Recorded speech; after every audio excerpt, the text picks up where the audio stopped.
जय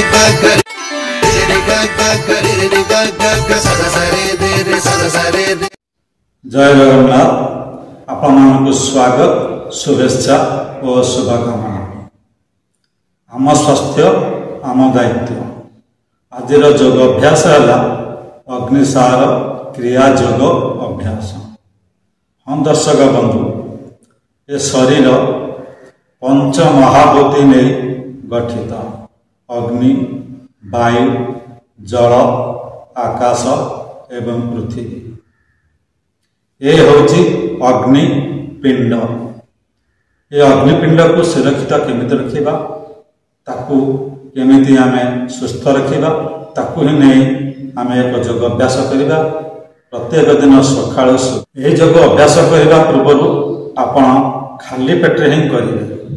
ए भली मैट टे नेथिबे बा शतरंज नेबे, सुखा आसन रे बसिबे। आपण एही मुद्रा यही मुद्रा रखिकी अभ्यास करें, नचेत यही मुद्रा अभ्यास करें। तेरे आसंत अभ्यास करवा। सर्वप्रथम आमे आमर निश्वास को लंब भाव ले जावा एवं ताकू छाड़िबा।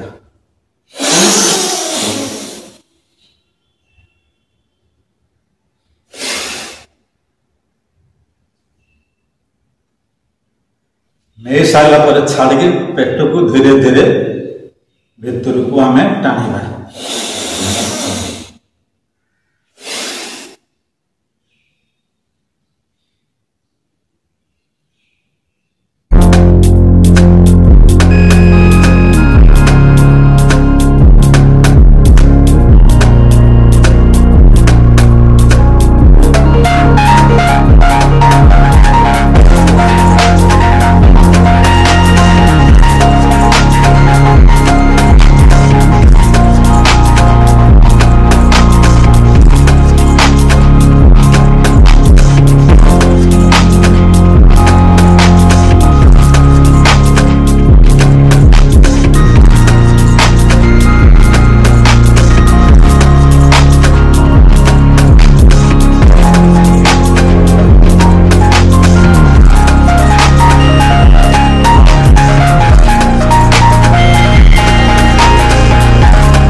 एवं स्वाभाविक अवस्था को आसवे।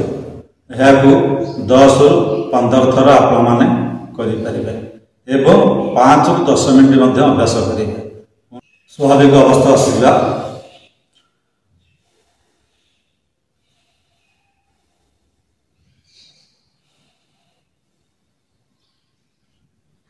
हाँ दर्शक बंधु, आपण तो अग्निसार क्रिया योग किंतु अभ्यास करते जानिले एवं ये योग अभ्यास करने द्वारा आमको कौन उपकार मिले ता जाना।